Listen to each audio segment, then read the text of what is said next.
Bonjour à tous de Montréal. Welcome from Montreal this morning on this November 2nd fall cool day in beautiful Montreal, Québec. Alors, bienvenue à tous à ce webinaire Fasken. This webinar will be try to do it bilingual, so in French and English, but most interesting, it will be recorded. Le tout sera enregistré et les présentations PowerPoint qui sont en français seront envoyées en anglais et vice-versa. PowerPoint presentation will be translated and you may get it in both French or English after that webinar. So it's true we're not in Glasgow this morning, we're in Montreal, but this webinar is on point, we think. I mean, transportation is one of the key issue in Canada, in Quebec, to solve the carbonization problem or issue or decarbonization. So we have with us this morning great panelists who provide great solution. I'm André Turmel. I'm a partner at Fasken Martineau, a law firm in Montreal. Je suis André Turmel, associé au cabinet Fasken de Montréal. Je suis I'm co-chairman of our global energy practice worldwide. So without due course, let me introduce you. We have four panelists, so we'll begin today with Marie Lapointe from Hydrogène Québec, Thierry St-Cyr from InnovÉÉ, Mr. Eric Gutter from AirProducts. I'll present them later on, and Mr. Mark Jamieson from Cummins. Alors là, nous pourrons commencer avec Marie Lapointe, si vous le voulez bien. Marie possède plus de 30 années d'expérience dans l'industrie de l'aluminium et des métaux légers. She worked at Rio Tinto Alcan and so on and so forth for many years. She worked as a CEO for Alu Québec, the cluster in aluminum here. She's an engineer and she worked in several aspects of the business.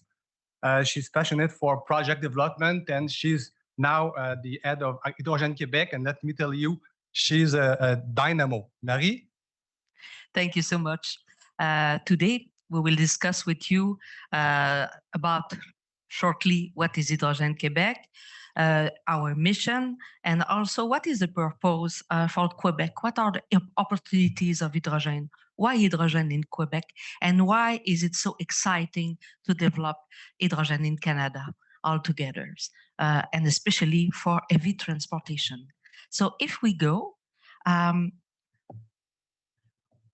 Hydrogène Québec has been created in January 2020, and in November 2020, the seven founders decided they were specialists for 20 years in hydrogen, and they decided to have an affiliation with the Canadian Association, which is in Vancouver. Our mission is to support the growth of for all the business, to the growth of hydrogen businesses and public and private partnerships. So through different, because this is transversal, so we try to help and to stimulate the growth and the development of projects. This is why we work with France, with Wallonie, with Swiss, with Germany to encourage partnerships across the country, but also with the other countries in Europe and in Asia. So far, so good. Last year, we had 8 members. We are now at 40 members, and we want to go much more than that. What is interesting for Hydrogène Québec, we invite engineering firms, producer, distributors, R&D members, and also fine end users. This is why we want to represent all the value chain. Why hydrogen in Quebec? It's because it's possible now to produce hydrogen with electrolysis of water. So you can see that with the dark blue, that Quebec and Canada is really an attractive place in the world for the hydrogen in the world. At the west, there is also new technologies of carbon capture with the petroleum, but the green hydrogen, what we call green hydrogen, is made by low carbon intensity hydrogen because there is no emission of carbon. So you can see that in the words, it's a very great place to position ourselves. If we have a look on this, the future, why hydrogen? Why will we use hydrogen? First, it's an energy vector. This is the best energy vector to gradually replace petrol and diesel. So it will be a powerful vector to displace gradually petrol and diesel. Second, this is also a storage tool. So for intermittent energies, when we use aeolian and we use solar, particularly in the north, if we don't use that in the system, they are lost. With hydrogen, in Europe, they use already that as a powerful tool of storage and energy efficiency. And third, it can be a raw material to produce also green chemicals, ammonia, green methanols, green ethanols. So the use of hydrogen can be on those three factors. If we see the market, you can see that last week with The Economist, this is in line with what is presented by Denver, 30% of the hydrogen could be used by 2050 in transportation. This is the goal of today. Why in Quebec? We are in surplus in electricity. Yes, we are in surplus in electricity, but we are in deficit in energy.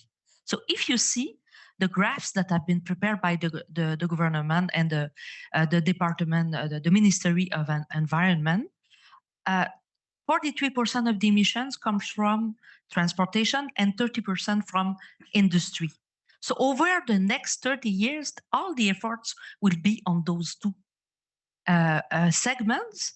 This is why Jonathan Julien committed that we want a reduction of 37.5% by 2030, and we want also a reduction of 29 million tons by 2030 and be carbon neutral by 2050. If you see the major industry, the mines, it's also a big challenge, and the majority of the big corporations, they have already committed to be carbon neutral by 2050. So they will need hydrogen and a lot of hydrogen.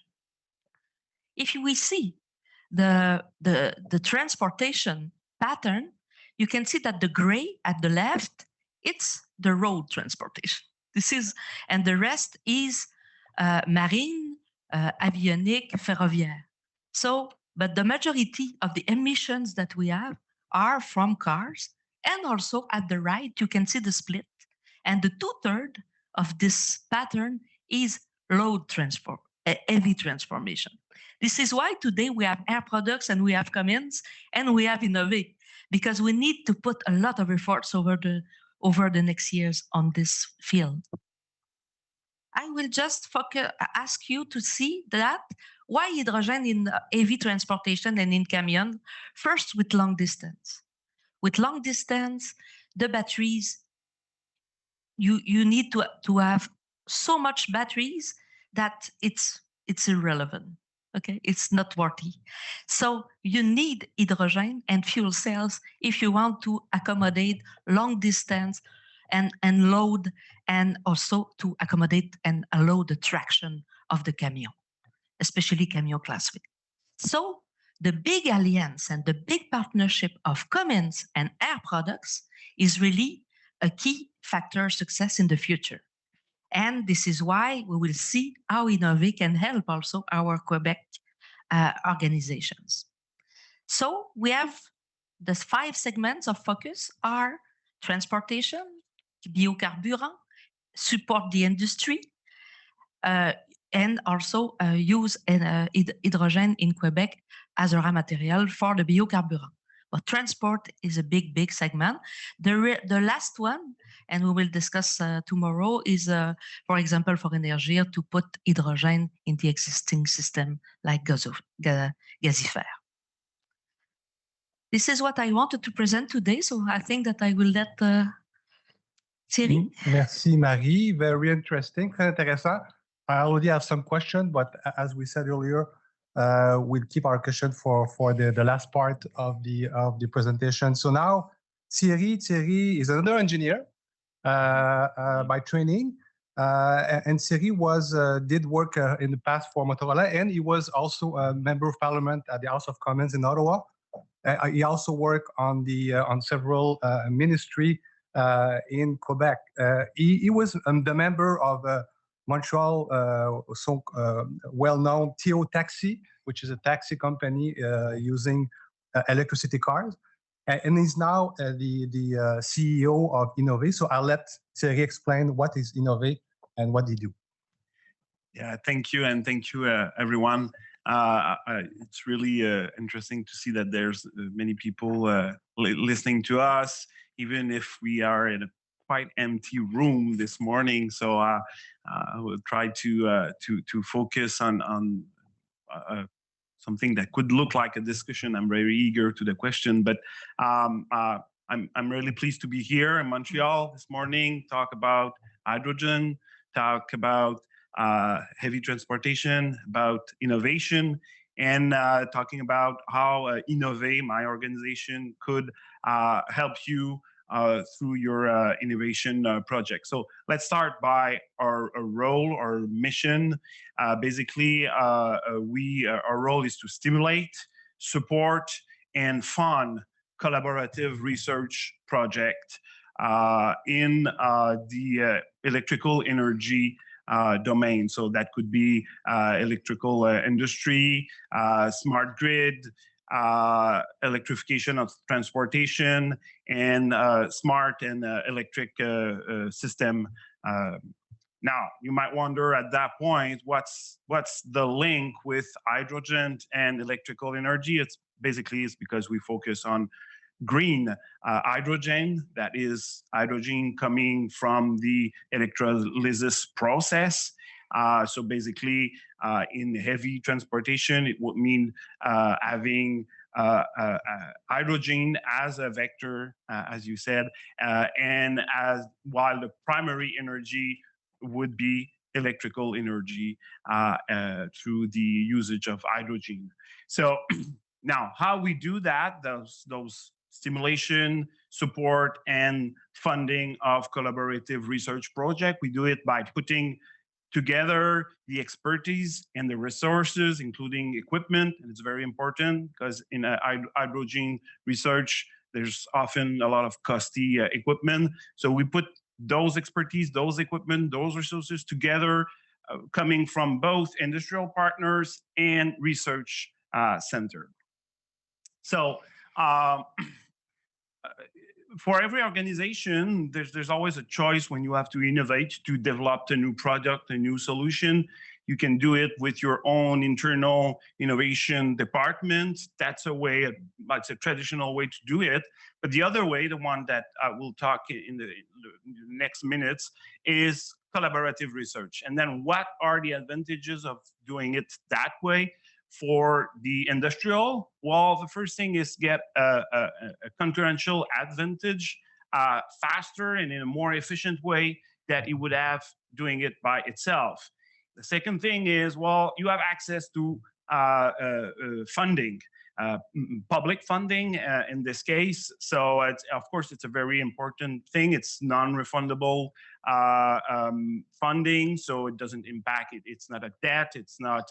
It does not impact your market shares, your stock options, and all this stuff.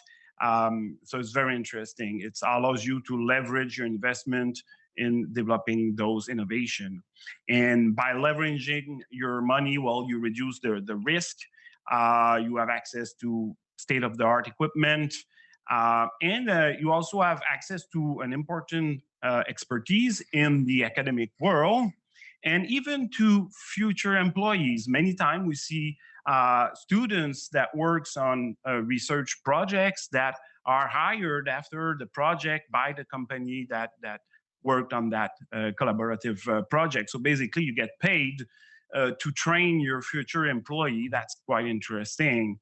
And then, well, you have access to all this academic world, the whole ecosystem, and it's very important in terms of innovation, because innovation comes from the putting together many different ideas, many different way to view things. So the broader you have access to knowledge, the better are the chance to find an innovative solution that will be the best and will give you your concurrential advantage. So, and of course, well, you develop your network by working with other people. So you have business opportunities. At the end, you could, and knowing better another business partner or academic partner, and you could continue to do business together after the research project. Now, for the researcher itself, for the research centers, there's also advantages. Of course, it's a mutually interesting way of doing innovation.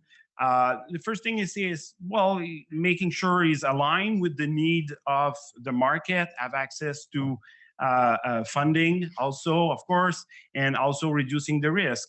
Now, one of the goals of the universities and the collegial research center is to transfer technology to the industry. Well, that's a real good way of doing it, by working together on a real world project.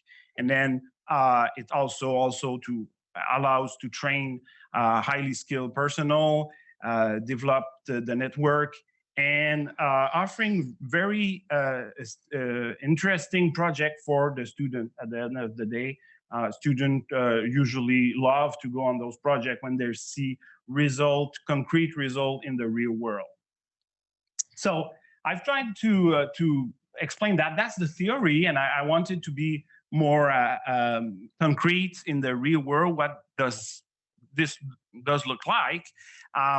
Unfortunately, right now in our project pipeline, there's some hydrogen projects, and they're still confidential. So I've tried to find a project to illustrate what it could like, to tease you, to give you all the interest of doing a collaborative research project in hydrogen, but something in heavy transportation or closest to. And the project that I came is this predictive model of energy consumption for electric bus.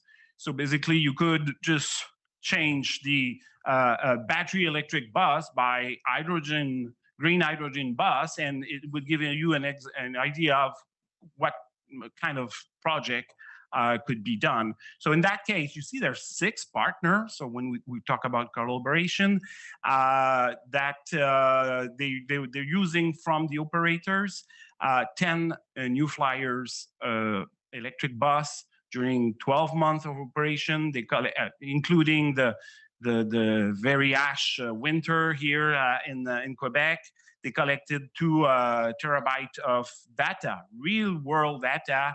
And so they were able to better understand the energetical consumption of those buses, not only by theoretical means, but also by real practical means. So therefore, in terms of benefit, they were also able to build that tool, predict the consumption, and really mastering the autonomy of those vehicles. And for those of you here in line that are operating fleets, you know how important is to know the behavior of your product. Among other, to be able to lower your margin of safety. I mean, if you use electric buses or hydrogen buses and you want to be safe, you can always have it half full, but it's not very efficient. So you want to understand it better to lower your margin and use the maximum potential of your tool. So finally, on that project, they were able to develop a whole set of tools and then lower the cost. So those are the benefits of the project. What were the opportunities that came from the fact that they've decided, those 6 partners, to go through collaborative research process instead of doing them alone on their own side? Well, the first one was basically to have access to the whole ecosystem in terms of electrification in that case, but also artificial intelligence. They also had of course, access to funds, so they were able to leverage the investment, find and test those new approach. So that's important because there were partners that there were operators. Well, first they were allowed to feed the project with data, and at the end they were able to test the project, the simulator or the predictor, in order to be sure that it works fine. So the fourth opportunity that gave them is to have a demonstration of the feasibility and efficiency of the project. And finally, they were able to build that tool and go to market with it and show the advantages. And basically, the partner, the operator partner, are eventually first customers for that kind of collaborative project. So a lot of you probably seen that slide or some similar kind of slide for tens of time with different TRL level and the famous or the infamous Death Valley, where as you get away from fundamental research, the public funding goes down, and then there's some valley existing before the private fundings goes up. So we try to work on that valley by leveraging the small but important amount of money coming from the public, from the private, and adding it private funding. So this leverage effect could be at up to 5 times in projects working with InnovÉÉ. So you have here like a typical project, $300,000 project, where the industrial puts $60K, and he has $5 for every dollar he put in the project. So I won't go too far in the detail. It could be quite technical, and that's the purpose. We want to talk on hydrogen, but I'd say if you have any project idea, contact us. And I always say the worst thing that could happen is that we say, well, no, we don't have a match, but we'll redirect you to the proper organization. And the best thing that could happen is that, yes, we have a match, and we'll help you find academic partner or other business partner, build a research project, and find innovative solution in terms of hydrogen in heavy transportation. So contact us quickly. Our next round of submission is ending on January 24th. So if you're ready to go, you have already project, just call us, write to us, and it's possible to have funding pretty quickly. And if you're more on a medium or long-term project, contact us anyway, and we'll build things and make sure it's ready when you will be ready. Right? Merci Thierry. C'est vraiment intéressant, very interesting. So now that both Marie and you have prepared the ground for what can be done in Quebec, let's go now to the industry to look at what the industry did, in fact, with real project, with real money. So let's begin with Air Products. So we have Eric Gutter, which is Vice President, Hydrogen for Mobility Solutions. He has regional responsibility for the company's hydrogen for mobility business in the Americas and the global hydrogen for mobility activities and team, driving growth, profitability, and operational excellence.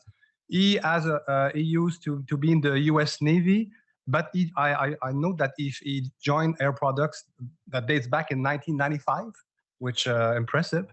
And his CV is long, but I can just conclude that he holds a degree in business management and MBA from Pepperdine University. So, Eric? Thank you very much. It's a pleasure to be here today. And I wish everyone good morning, good afternoon, and good evening.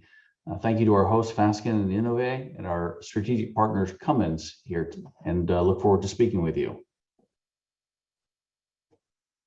And I apologize, I'm just trying to move the slides here. So maybe if someone, there we go.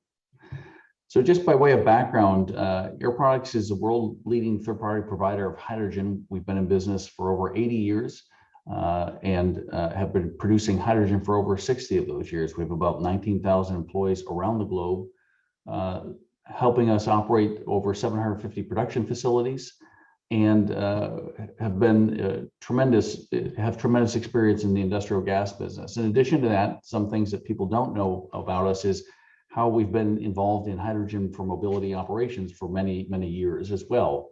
We've executed about 250 or over 250 projects around the globe and execute over 1.5 million fuelings annually for transportation its application in hydrogen.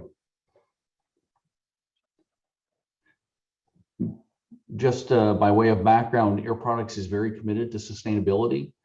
We have a goal of reducing our carbon intensity by 1/3 by 2030. We set a goal of 130 because that allows us to make significant changes and develop projects, but that date is close enough in to allow us to measure ourselves against that performance and then adjust there as we go forward. So we're very committed to reducing our carbon intensity. And what's great about that is that we're organized around 3 growth platforms: gasification, carbon capture and storage, and hydrogen for mobility. All 3 of these platforms are really about producing decarbonized hydrogen, and they underpin our sustainability objectives, and our sustainability objectives are aligned with our growth objectives. So this is a nice place to be in as I work for AirProducts, or have for 26 years, where both of these elements are harmonized in your overall strategy. And as mentioned earlier, I lead the Hydrogen for Mobility platform for AirProducts as one of our 3 growth platforms. We're very encouraged by Canada's commitment to a net zero future by 2050. You can see the emissions breakdown by sectors. We know that based on research that electrification is not suitable for all sectors. As Marie was pointing out early on, certainly electrification has a role to play in many business segments, but hydrogen, we believe, also has a role to play, and both will be needed to achieve net zero by this aggressive date or sooner. We think we can accelerate our adoption of these technologies in a much more rapid fashion to achieve neutrality goals by all around the world, and we appreciate Canada's leadership in this facet of the energy transition.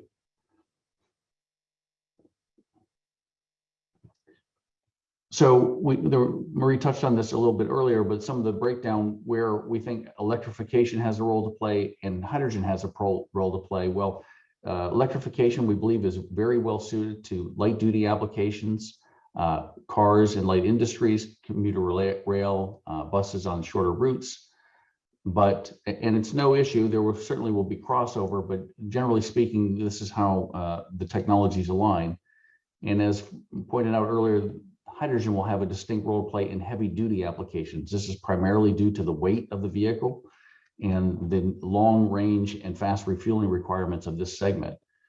In addition to heavy duty transportation, we also think that hydrogen will have a major play in abating hard to abate industrial applications like steel production, cement production, glass production, and also help for decarbonization of power grids. Hydrogen provides an excellent medium for long duration energy storage, as was touched on.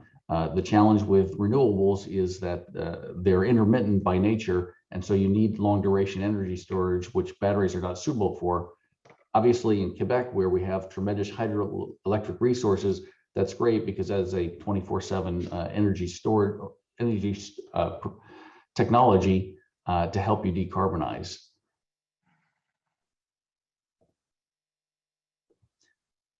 One of the challenges with hydrogen has been early investment costs, because as we develop refueling solutions, a refueling station, we install that not to serve 1 or 2 vehicles, but many vehicles. And so that can be very cost prohibitive, but we're pushing down that cost curve by committing to invest in the infrastructure needed. And we also see that over time, hydrogen has a much more or lower cost, total cost of ownership.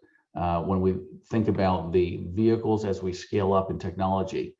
Certainly, as I touched on, that seasonality impact of solar and wind and other renewables can be challenging, and that batteries aren't suited for that long duration energy storage, which is why we think that hydrogen has a distinct role to play in these various segments of the economy. As I touched on earlier, we're number one in providing hydrogen. We have, in addition to our over 110 production facilities around the globe, over the last year or so, we've made major announcements in decarbonized hydrogen projects, starting with our NEOM Helios project in Saudi Arabia, which is a $5 billion project to produce completely renewable hydrogen using solar and wind technology. We'll distribute that product around the globe as ammonia, turn it back into hydrogen to meet various geographies' decarbonization needs. Saudi Arabia was selected because of its world-class renewable power resources. When you are dealing with intermittency of renewable power, what's most important is the highest capacity factor associated with wind and solar, and this geography provides that. There are a handful of other geographies around the globe that can provide similar resources, but probably not quite as good as this important geography. In addition to that, we announced our $1 billion investment in our Alberta net zero production facility. This is taking natural gas, converting it to hydrogen, and sequestering the CO2 underground permanently. In addition to that, we're also using some of that hydrogen to produce our own power, as well as export that to the grid, as well as to make liquefied hydrogen. So this results in extremely low carbon hydrogen, and when applied to industry or transportation, from where we are today, this would result in a significantly negative emission production facility when compared to current operations. We also have announced last week our Louisiana blue hydrogen project, a $4.5 billion investment in producing decarbonized ammonia and hydrogen connected to our U.S. Gulf Coast pipeline network, which is 700 miles in duration to help decarbonize industry. And we really got started with all of this type of projects back in 2013 in our Port Arthur, Texas facility, where in conjunction with the Department of Energy, we demonstrated at scale retrofitting existing hydrogen infrastructure, where we remove 50% of the CO2 from these world-class or world-scale hydrogen steam methane reformers, demonstrating not only can we build new projects, but also retrofit existing technology to significantly reduce CO2 as we go forward with the energy transition.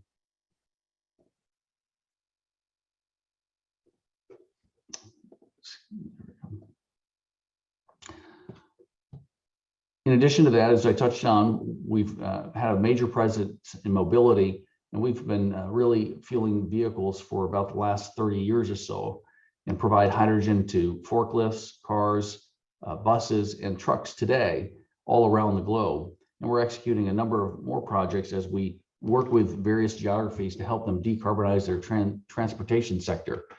I'm based in California, where they have some of the world leading policy on converting the transportation market to zero emissions through mandated conversion, but also providing incentives to adjust early adopters to the higher cost until we get to scale.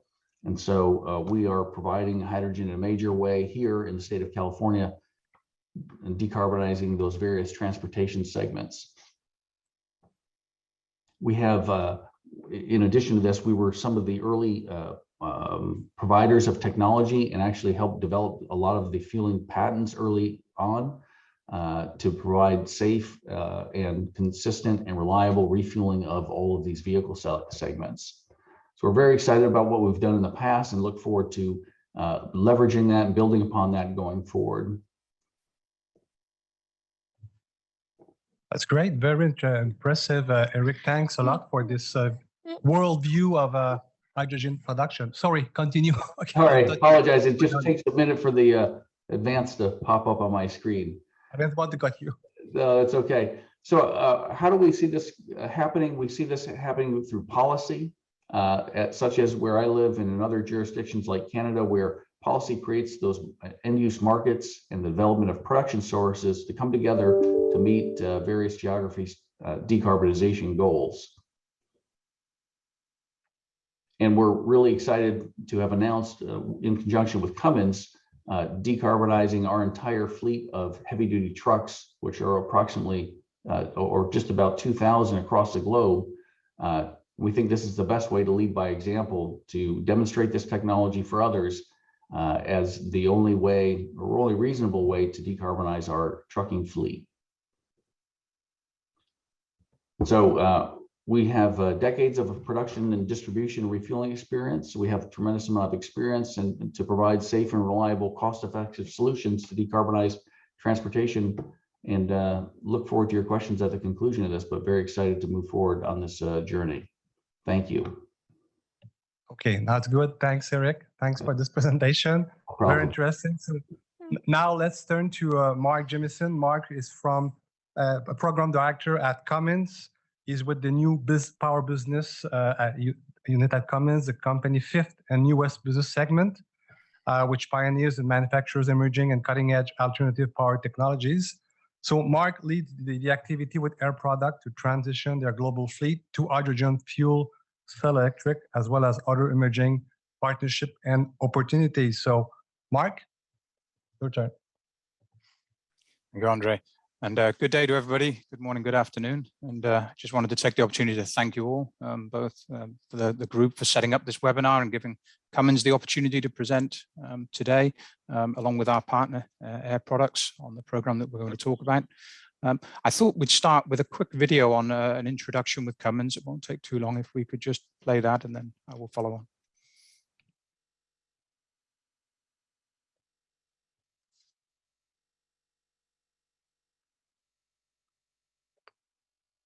Around the world. It's what we've done for 100 years.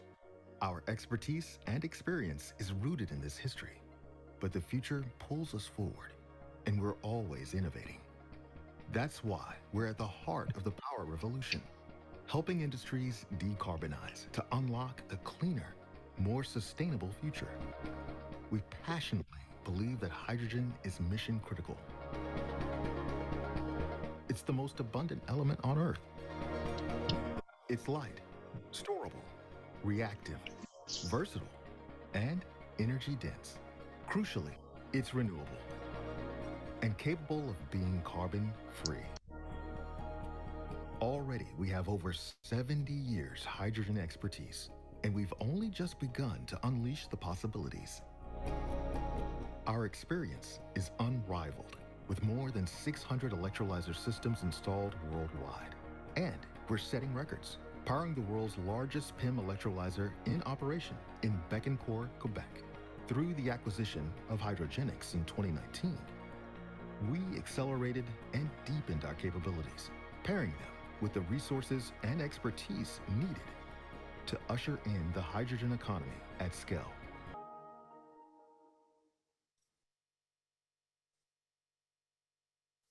Thank you for that. If I can then take control.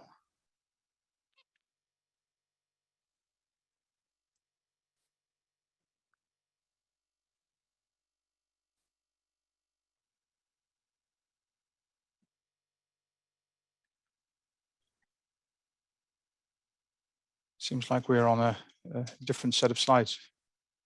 I feel.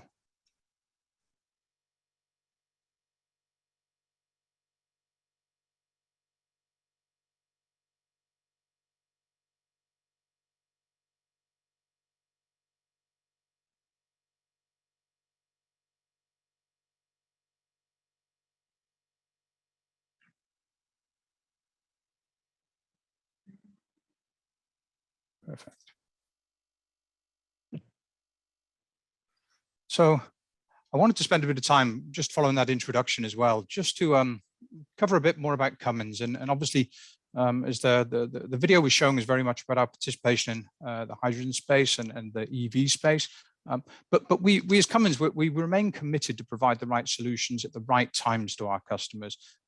So as customers are going through their journey across the various markets and the various technologies, we want to be somewhat agnostic to the technologies, And whether that be battery, fuel cell, or ICE engines, or a combination of any of those, we want to make sure that we have the right products for our customers. And so this slide is really trying to demonstrate that. We want to have a broad portfolio. We have diverse customers. They have diverse needs. So with our portfolio, we're growing.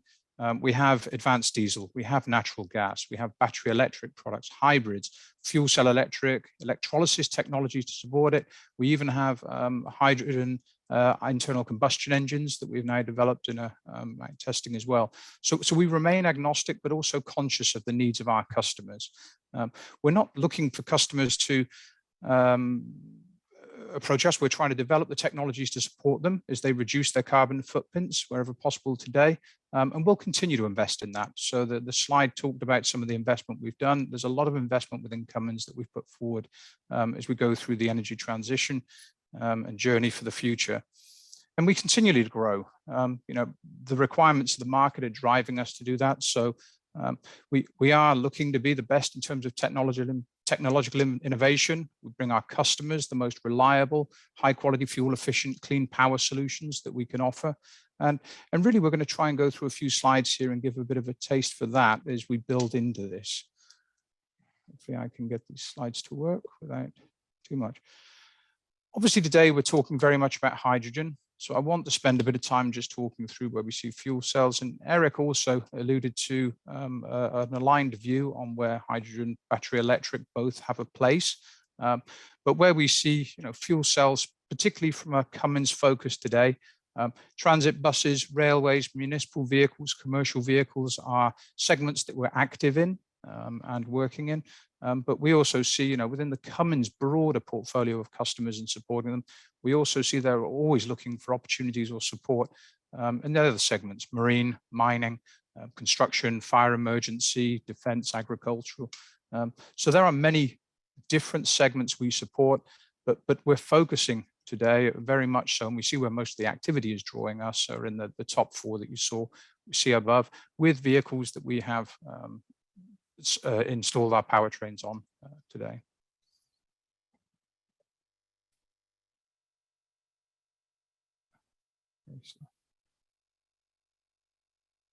Okay. One of the things that we absolutely are set on with this is trying to make our build on our experience. Cummins has this strong presence within the commercial vehicle industry. We have an extremely strong service network within the market that we pull on as well. So we're trying to build on that and build that out. And so today, by using battery electric, as well as all the other technologies we have, we're able to further the journey, leverage what we're getting from battery electric, whether it is, you see here, 500 school buses, 100 transit buses, and many trucks that we have out running around, all using similar powertrains or drivetrains. So we build experience from the electrification side, and that helps us build beyond that. Then if we think about hydrogen, fuel cell trucks, EVs, or whether we're even battery EVs, the basic fundamentals can be transferred from one to the other. So we have real world many units out there generating a lot of miles and building up that experience and helping us leverage that for our service network to support our customers.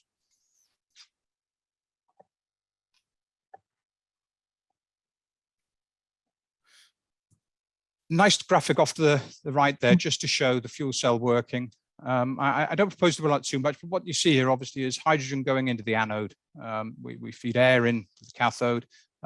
With the catalyst, the anode then separate the catalyst at the anode. It separates the hydrogen into protons, electrons. The electrons go into the external circuit, creating the flow of energy. But then the protons uniting them with the oxygen and the electrons, and basically just producing water and heat. So it's a very simple graphic, at least it shows it, easy to explain from there. The big part I always take out of it is we talk about decarbonization. Obviously, depending on whether you're talking green or blue or any other hydrogen, you're reducing you're reducing your carbon content, but also you're also then just putting water and heat out of the system. So I wanted to dwell on it. I think everybody here is well versed on fuel cells and their operation. Get this to work. But having shown that cell as it works, what we wanted to do is then show what Cummins is doing. So we make the cells. Part on the left, the PEM single cell that we have there, that's akin to what we were just looking at in this slide. But what we then do is we take the cells and we stack them, building up the stack to then add in other components, fuel management, air management, cooling systems. We're able to make a power module. And that power module is then what we would use built up to be as a fuel cell to power the likes of a truck or a vehicle, or other features where you'd be looking for a fuel cell. That is the saleable item, if you like. But significantly, what we can then do beyond that is build that into a fuel cell system. So we can package those together, increase the power by using the modular designs, and within that same system, then we can sell, we can package it so that it's able to be dropped in on customers. So we have flexible opportunities, a way to produce these, and all of these units are actually made at our Canadian headquarters in Mississauga.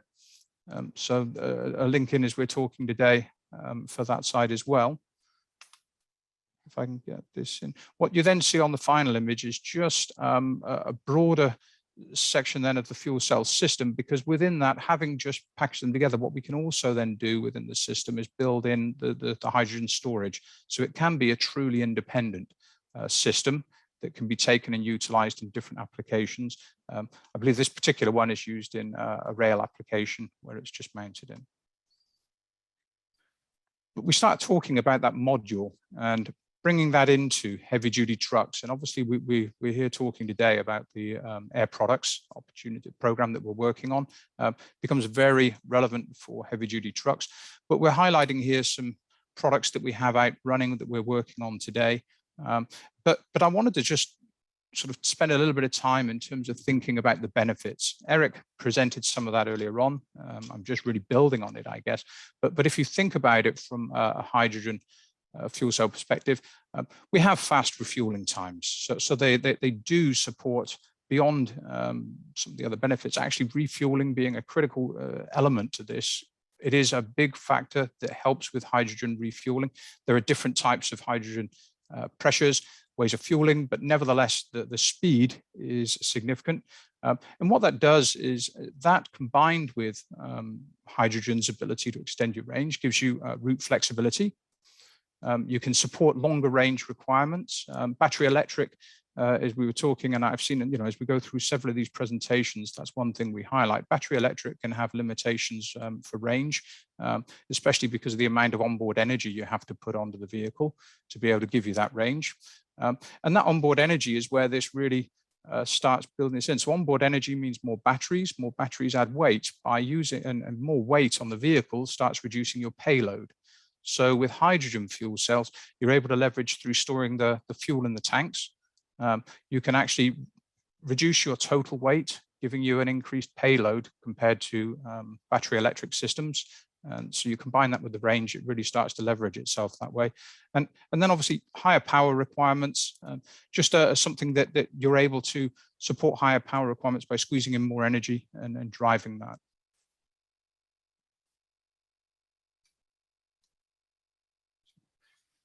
So I think the presentation as we're going explains this, but I want to make sure it is just sort of a clear point. Cummins is not a vehicle manufacturer. We supply powertrains today, and that would be the same when we think about any EVs. But what we do is we utilize our experience in the commercial vehicle segment, combined with our experience in the EV segment, as we've been both through acquisition and building it up ourselves, so that we can actually do the integration. So more than just providing a fuel cell, we have deep knowledge of areas that allow us to really leverage the implementation of a fuel cell. I mean, you see on here duty cycle vehicle systems analysis, powertrains, controls, cooling systems, thermal management, all very significant and big features that help distinguish yourselves. But within Cummins, we're also thinking about how you pull these together. Power plant component sizes, so trying to work out the optimum kilowatts that you need, so the energy that you'd need for the vehicle. When you use a fuel cell system, it may be more or less battery dependent, so you can pick different battery sizes to balance it. Your power density, trying to build in as much energy as you can in the right level. Hydrogen storage requirements, building through that. And this particular one, we have hydrogen storage at the back of the cab, but it can be done lower down. And then we have traction drive solutions that we're developing and that we utilize our experience as well with our partners. System heat rejection, a big portion of something you have to think through in these programs to make sure that you're optimizing your system. And as you put all this weight on and you're balancing it, even something that we've realized we have to build on is just axle and chassis limits, working with the OEMs as we do today and going forward. We have that experience. We're able to package and build out trucks and work with OEM partners to do exactly what we're trying to do with the hydrogen project talking today.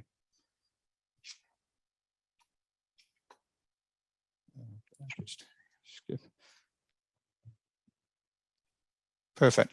I wanted to at least put a slide in here and recognize and acknowledge that there are incentives that are driving hydrogen. So we've just been talking about how Cummins products are really sort of well set up for this, but then from our standpoint, our view, and Eric presented a lot of the viewpoint, and we've seen it through some of the prior presenters as well. But from a Cummins standpoint, we recognize everywhere that incentives, regulations that are driving adoption are truly helping pull this forwards and helping increase the numbers. And so we put on here really a slide on the CARB advanced clean truck rule. It's one of, well, it's certainly a significant one to talk through, and I think it's why we thought maybe to put this one in here. But if we take this rule as an example, it's a holistic approach to accelerate transition from to zero emission vehicles, medium and duty, and it's covering the various class factors that we've got in there.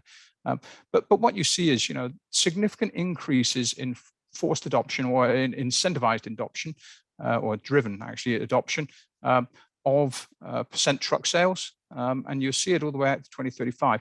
There are some significant numbers when you start looking in 2030 of EVs being, anywhere from 30 to 50%, and all starting from 2024. So it's really coming at us fast. And obviously battery electric plays a part in this. Hydrogen fuel cell will play a major part of this, and it will be likely further back in the time, but the projects, and as Eric was highlighting and alluding to earlier on, with building up the infrastructure, building out product availability, actually this could be accelerated to make hydrogen vehicles more available and therefore a bigger proportion of the total uptake of zero emission vehicles, electrified vehicles.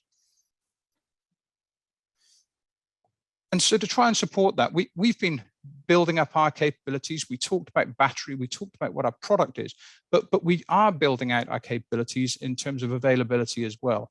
So, we have developed and worked through over 20 truck programs, initiatives as we're thinking about them to try and help build this out. You can see on the right some examples of vehicles that we have out in the field with various customers, partners, as we're working through it. We've covered a broad array of products and where we're assigning them, where we're applying them, trying to gain both knowledge, but also build out that awareness and confidence in the market with our customers as well on how they can achieve aggressive targets and incentivize, such as we were just talking in the prior slide. And so we're seeing that many of the vehicles are playing out exactly to where we say fuel cells drive the benefit, where they're running it through, and seem to be skipping slides without touching anything. So everything we talked about with the range for fueling, 15-minute refueling, very short times for refueling, good payload support as well. I will take us to the next slide if this will work. It's slow for me. I hope it's okay for everybody else. And I really, just to try and build on this, I mean, we have the units we were showing before. We also have many electrified power units, and we have customers that are requesting actually to be able to do both. So almost using the drivetrain is agnostic to whether it's battery electric or fuel cell. So we're seeing customers requesting this transition as well and trying to cover it. Our products are covering a broad array, both battery and fuel cell, but today in production, or as you see here on the demonstrators, we're actively demonstrating. We have demonstrator units out, fuel cell, heavy duty trucks, transit buses, even e-ferries. And to be honest, there are other applications that we're putting on here, but less relevant to today. So it didn't seem as significant to include them. And so I think, as we think about hydrogen and we think about how we're building it through, one size doesn't fit all for a solution. For smaller scale fueling stations, and this is really going into our electrolyzer product at this point, so hydrogen generation. We have smaller fueling stations, 100 to 400 kilograms per day. It's an on-site electrolyzer that's utilized, and it's an option that's available. We're part of a consortium, developed the first public hydrogen fueling station in Quebec. We supplied the electrolyzer, compression, storage, and the dispensing equipment. But then you can also see that we've done larger centralized electrolyzer plants, so plants rather than just on site for hydrogen hubs. Working with, in an instance, Air Liquide for the Bécancour site, which you see on the right on the slide. We built the largest PEM electrolyzer in the world. It's actually available. Anybody who would like to visit, I believe we welcome workshops and visits hosted by a colleague of mine. I think actually tomorrow he'll be presenting, Michel Archambault. And our PEM electrolyzer product line is the highest power density. So we're very much focused on electrolyzer stacks, power density, trying to make sure that we have the smallest plant footprint. And this is really an example of that, but we definitely welcome people spending the time and learning about it. And as well as the dynamic response with the PEM electrolyzer, so thinking about the technology, it's very fast. It can be used to provide ancillary services to help stabilize the power grid. We currently have a project that's supporting Enbridge and the independent electricity system operator in Ontario, providing these ancillary services. So we have a lot of activity that's even going beyond supporting the vehicle today. We're trying to make sure that we're a broader part of the ecosystem in supporting hydrogen adoption. And then as we're building out our mobility, we have the ability to help support hydrogen in the broader sense. And I think if get this slide to work now, just the last slide, if you have any inquiries or any information, there's a plug here just with our website on. Thank you. Well, thanks, Mark, for this great presentation. Like the other presenters before. So now it's time to open the questions. So first, let me say hello to, I would say our viewers worldwide. So we have a hello from Chile, this mining company that say that they have so many trucks, 1,500 trucks that would have to be taken off-road to get more green hydrogen. So maybe a client there. Who knows? But maybe the first question to Cummins is Cummins developing, this comes from Mr. Charette, should I say the name? I don't know. But anyway, Cummins developing hydrogen internal combustion engine? And if so, when will it be commercialized? So, to you, Mark. Yes, thank you. Yes, so Cummins has or is in the stages of developing a hydrogen ICE engine. That is correct. We've gone public with some of the details, I think, of our first test. But we are developing it and with the intention of productionizing it. I am not fully aware of the timing linked to that. I know that it's not going to be in the next 2 years or so for a fact, but I couldn't comment beyond that. What I'd absolutely suggest, I think our details are in the link. If I can absolutely pass that inquiry on to our hydrogen ICE team and make sure that we get a satisfactory answer on that, or we can publish it out to this forum, André, if that's more suitable as well. I think it's a good question. Great. That wasn't my question, but the question from the gentleman. I compliment him. Maybe one question to Eric. Eric, you did refer to as a hydrogen producer worldwide. You told us that you are both in, well, either in green hydrogen, blue and gray, several projects worldwide. This last one in Saudi Arabia is quite impressive. to hear that from Saudi Arabia, you'll do a renewable project, renewable hydrogen, that's awakening this morning. You know, that's great to hear. But maybe the question to you, but that may be complemented by the others. So what will bring the cost down for hydrogen? Because there's two components to it. There's probably the sourcing of it, the cost of production, and then on the Mark's end, I would say the new manufacturing product to be developed to power any engine. So what will bring the question? And this is an open question to all of you guys. Sure, I'll take a first pass and let others interject. But from my perspective, scale and adoption are the simplest ways to do this. That's why we're not building very small production projects. We're building world-scale billion-dollar projects because we firmly believe that you can only achieve the lowest cost solution by getting to scale as rapidly as possible. Same with the vehicles, and that's why you see early days incentives along with mandates to adjust that early cost adoption barrier on the way to full-scale, low-cost and commercial technologies. Mark, on your side, you have a... I can make this very simple in just agreeing with everything Eric said. I think that, I mean, it is right. Scale and adoption is just going to be the biggest portion amongst it. And exactly as Eric said, I mean, from a hydrogen cost, that's true. From a vehicle cost today, I think that's even more true, you know, even more so because hydrogen production or hydrogen vehicles are so few that we're at the individual units. It's very singular in what you're producing. Some form of standardization. So, you know, as we start thinking about building a vehicle that would be common for AirProducts, an example, making that available to others will give us some significant leverage on volume compared to where it is today. You will see the cost drop significantly, which Eric showed in his slides. But it all comes down to that. I don't think there's any, the two simple words drive that. And just to build on that, we're already seeing that in other transportation segments. So as an example, in light duty applications, the cost of a hydrogen vehicle is very comparable to traditional vehicles. The cost of the fuel will still need to come down, but I think what's important about the energy transition is the speed of adoption. We know that you can, just by converting to a hydrogen vehicle, even using gray hydrogen, you can reduce emissions by approximately 50% relative to traditional transportation fuel. So speed is what's key in the energy transition, and we can continue to decarbonize the molecule as we go.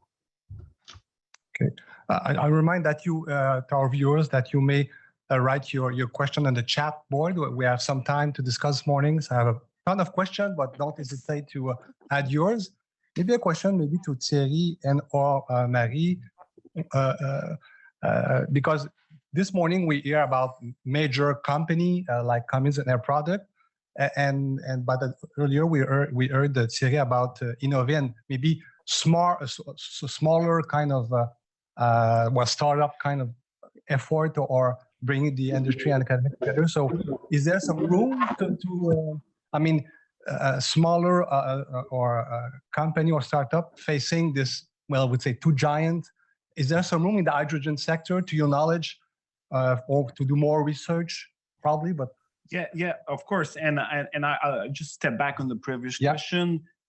Scale up is very important, but also innovation. So right now, if we look at the electric battery industry, when they started 20 years ago, there was not a lot of volume of quantities. They scale up, but the battery that we have in cars today have nothing to do with the original battery 20 years ago. So I guess it will be the same evolution for hydrogen. So we have to do both, go quickly, scale up, but also look at the technology. Now, in the presentation, it was pretty clear. Hydrogen power vehicle is something quite complex with a lot of components. So for a small startup, even could work on a very specific problem within the old system, and have an innovation and a new way of doing things. So yes, a small company can innovate and can come to us, InnovÉÉ, and build a project with academics and and when there's multiple partner, it could be a small partner with a bigger partner. So it could be a Cummins or Air or whatever, big, working with a smaller company that will help them find a solution for a specific problem they have. I would say that as you say, Thierry, Quebec is really efficient to combine collaborative R&D and big companies, little companies. For example, we could have a Groupe Robert or a Groupe Gilbert, and they could combine a project with those guys and to try to figure out and have a numeric follow-up on the efficiency. It could be, for example, a project to accelerate the innovation. And if I may, we will have the strategy in November of Quebec, strategy of hydrogène and biocarburant and biofuel, and it will be based on competitivity of the solutions, Acts 2 innovation, and third, it will be on the promotion of our capabilities. So we really need to work with the best. And here we have an example of the best combination. And in Quebec, we have businesses who want to decarbonize, who wants to use those trucks, who wants even to be part of the trials. So I think that it's a very good ground.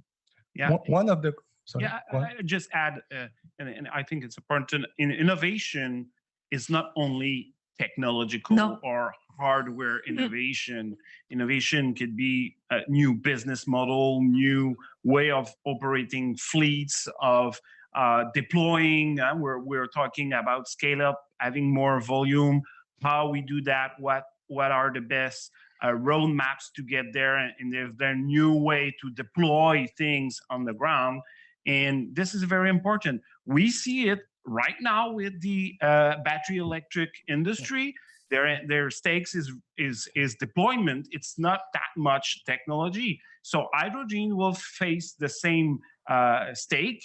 It means that it will face the rollout in the real world once the technology will be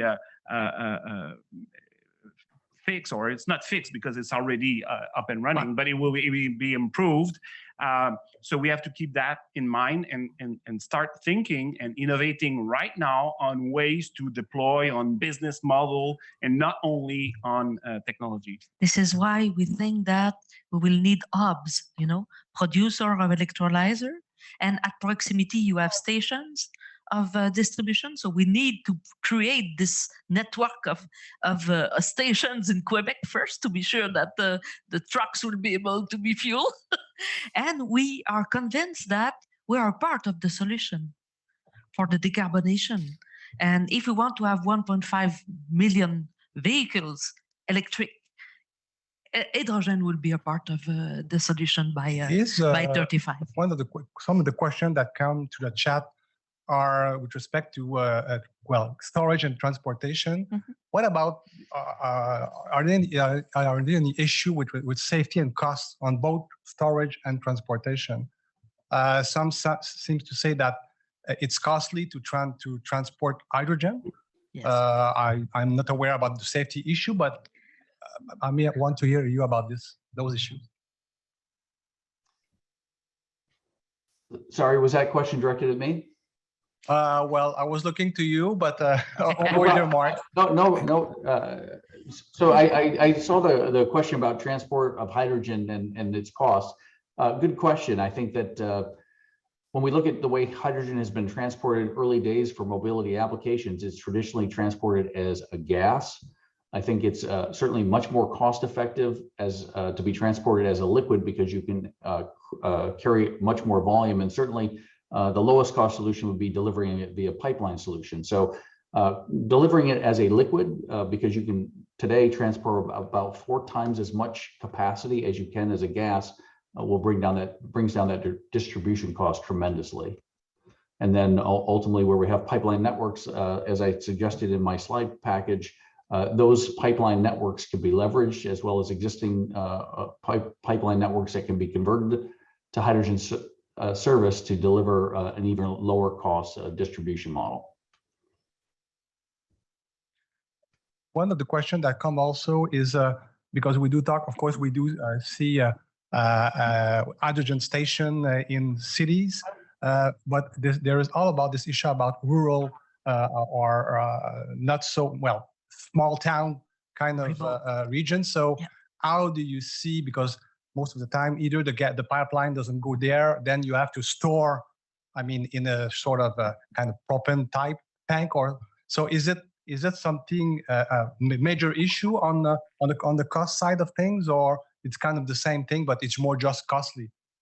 I think it's just about building infrastructure today. You know, I live in California, so as an example, California's model has really been kind of a hub and spoke model where they focus on large population centers to build out infrastructure and then build connecting infrastructure as we go to through those rural areas to help everyone fully convert. And so it's just about how you address that, but it's just building infrastructure to support the energy transition.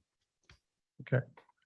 And do you see a sort of competition between electric transportation and hydrogen? Because I heard earlier that there, at one point, you have to make sure that the best cost at the best place, well, either electric or hydrogen or kind of a hybrid system. But from, let's say in Quebec here, we are 99% hydroelectricity source. So when we hear that hydrogen should be added, some people may not understand that this is that you're part of the solution. And of course, it may differ from different regions worldwide. But so, do you see some sort of a hurdle, or you have to do some education to the leaders on hydrogen? Absolutely. That's funny you mentioned that. I say that my toughest job is always education to kind of help people understand where each technology has a role to play. Certainly where you have that deeply decarbonized grid, that's outstanding because you're already there in terms of your power generation. And so electrification can be play a major role, but we know that because of the need for fast refueling time, quick turnaround, long journeys, that battery electric won't be suitable for that. Additionally, we've done a lot of work around analyzing this in California, and just to decarbonize our entire grid, which sounds like you're most of the way there, we would have to substantially expand our grid by about a factor of 3 times. Further, if we wanted to electrify all of transportation, we would have to double the size of that grid again. And so it would require just a tremendous scale up in order to achieve that. But again, I think both of these technologies will be complementary to helping us achieve zero emissions. And so it's just about figuring out geography by geography, where is the right application for each, and moving as quickly as we can. Do you think from out of COP26 in Glasgow, there at one point we will hear that hydrogen is part of some solutions? Well, I'll be traveling there this evening. I certainly hope so. Okay, so we'll see if you work very efficiently. So, but on the policy side of things, it's probably in Canada. This is mostly kind of I would say provincial jurisdiction. But of course, the federal government may come to play. In the U.S., is that kind of the same? Is that more state kind of approach, or is the federal government play a role? So, what do you see coming on your part of the world on the policy things? Yeah, policy is emerging, all around the world in different forms and fashion. Again, because I live in California, California has been extremely aggressive about decarbonizing the state. There are several other states here in the U.S. that are moving very quickly in that direction. And certainly under this new Biden administration, we think that, or it does appear that the federal government will get involved in a major way in addressing climate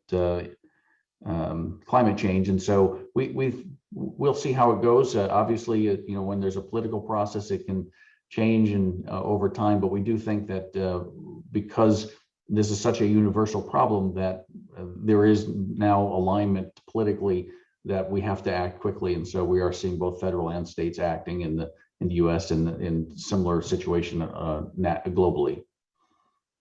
If we can keep on in Canada, this is for sure that we need to have the similar mechanism than California. For example, yesterday at the COP26, they discussed about raising the tax, the carbon tax. Okay, it will be at 50, but ultimately it needs to raise up to $170 per ton in order to give incentives to the industries to switch. You know. Because for the time being, some energies and some green hydrogens are more costly than diesel and petrol. But we need to close this gap by a kind of CO2 credits. And this is what California did. And we are able to do that. The other thing is also on policies on zero vehicle emission. There is no reason why we cannot stretch that because the hybrids are there. Mm-hmm. So we can go faster in this field as well. Is there any room for, there's a Quebec, California cap and trade system among the two provinces, and I did not read that very recently. But of course, you had to have methodologies to be accepted, to then to be sort of adopted, and then it can produce credits throughout the system. Do you foresee that? Well, transportation, since it is an issue everywhere in Canada, exactly. in US, in California, in Quebec. Do you foresee in the coming months or early years some potentiality for transportation, for hydrogen to play a role within that system? Yes. Okay. Definitely. Absolutely, and in fact, in terms also of green hydrogen, so it's very easy to demonstrate the absence of carbon footprint in the case of electricity coming from renewable energies. So I think it's important to keep the pressure on the governments and public policymakers, in order to raise the price of carbon so that the non-carbon options are more competitive and more attractive. But the other big player is customer. Yes. Right? Yes. So, of course, we have in business an important mentality of, well, let's do it at the cheapest price. But today, there's tons of customers that are willing to pay more for having low carbon product or product that were moved with low carbon transportation and so on. I mean, you go to your grocery store, look at the price of organic product, and they are much more expensive than regular product, but there's people paying for those products. So I think it's important for the industry that keep this card in its pocket and be able to brand it, to bring it to market, to bring in the customer in a reliable way so that customer can say, okay, that product was moved with zero carbon energy. I like that, and I will pay for that.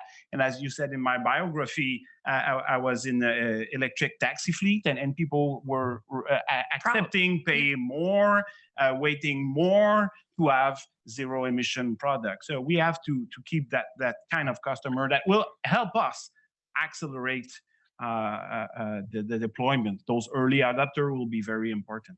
This is why the demand is higher than the offer for the time being. So we need more electric station, and we need more hydrogen stations to accommodate the customers and the end users. Simple question. What is the price of the kilo of hydrogen now on the market, and where it should be in 2030? Do you have a sense, just a kind of you can give it in US?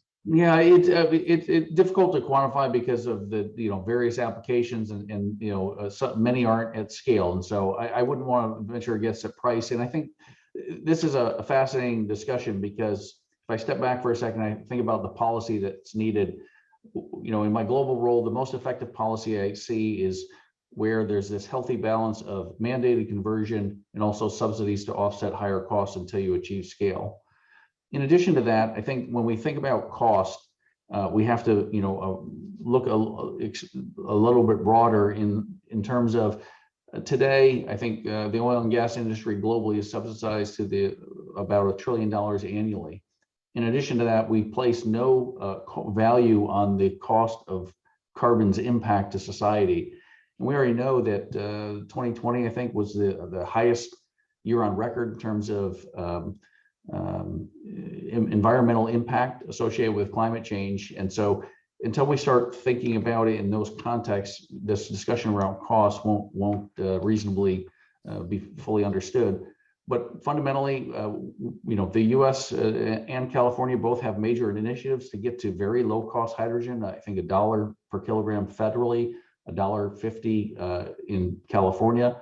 And so there is already a tremendous effort afoot, and it will require innovation, as was referred to achieve that scale. But I think we're well on our ways to achieving either cost parity or below as we go forward in the energy transition. But that's what we're all working towards. In Quebec, I think we expect that the Quebec government will announce later this month its policy toward hydrogen. Yes. Do we have some? Of course, you're not at the government, but can we expect an aggressive kind of way of doing things, or? We hope so.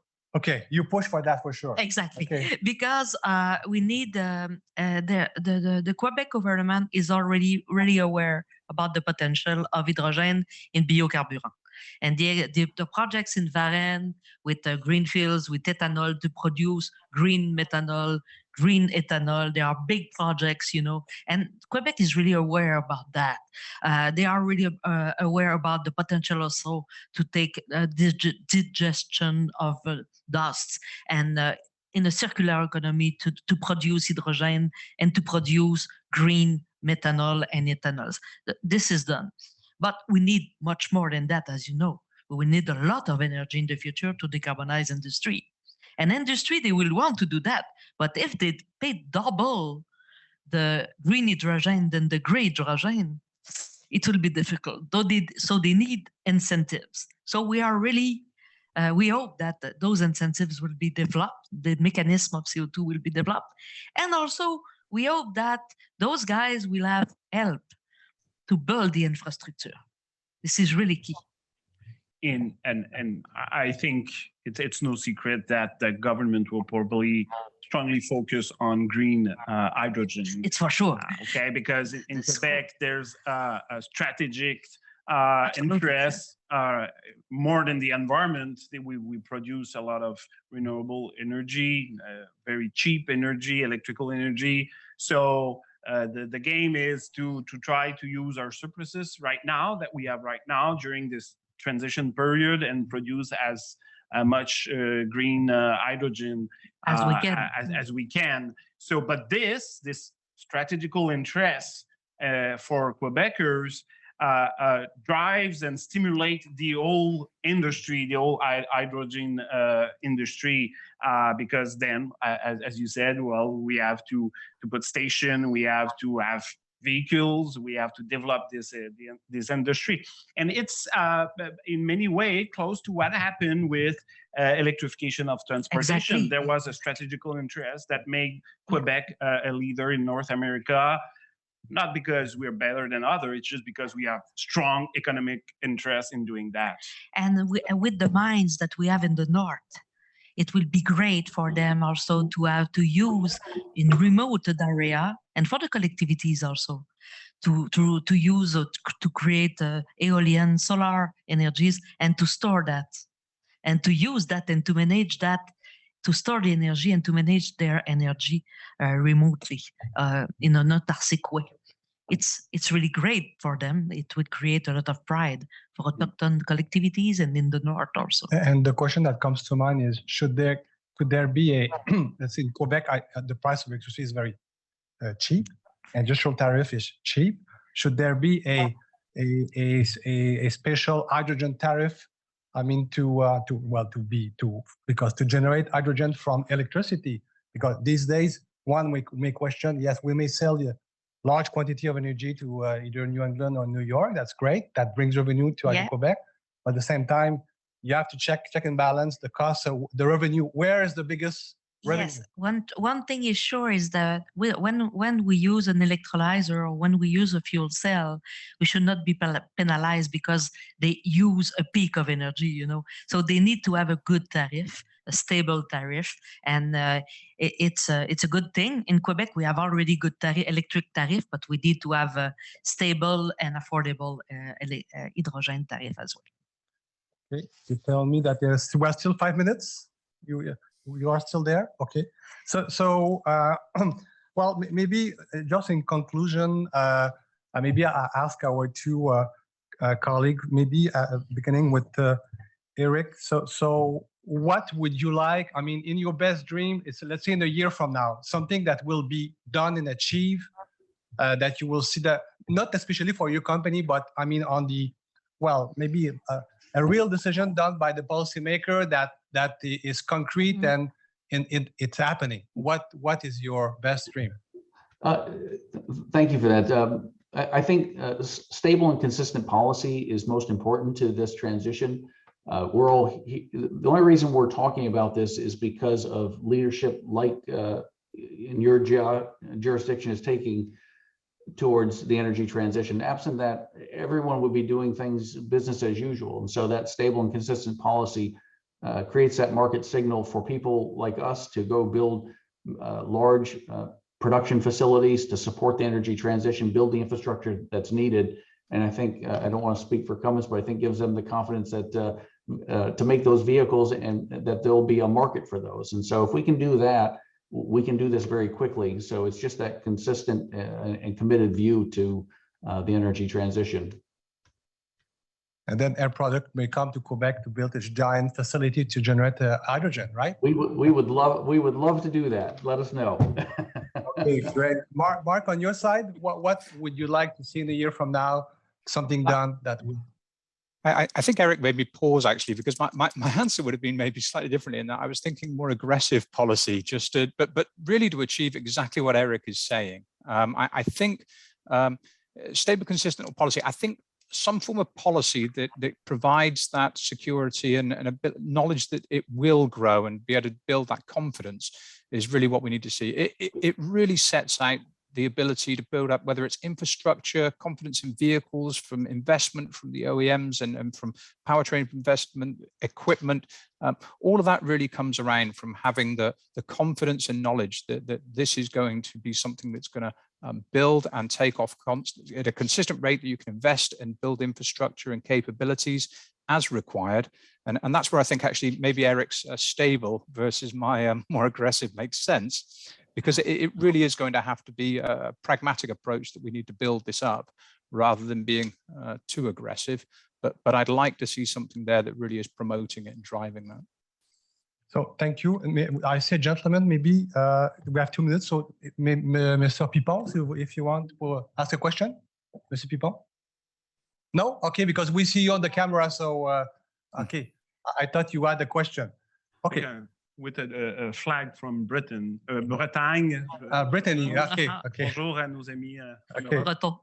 I know that you have a company in hydrogen. So I think it may be, unless you may want to take 20 seconds each to have a last words, maybe Thierry? Well, universal carbon price, high carbon price is a requirement to electrical energy transition.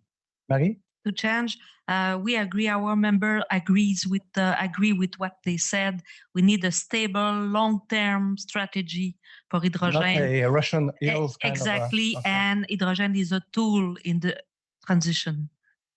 Mark, Eric, last words. Go ahead, Mark. I was actually going to say, I think in 20 seconds I will struggle. I think everything we're saying, just the same logic, stable. I like what Thierry also said, actually. I think you could merge the two together and be a lot stronger. Yeah. Thanks, Mark. Eric?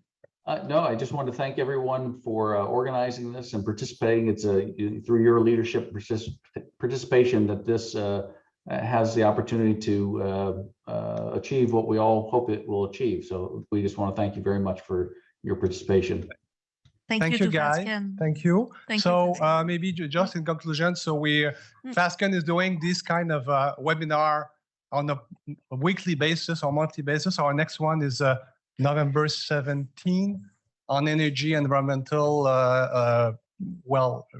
update in Quebec and Canada. So stay tuned. So I wish you a pleasant day. Bye-bye.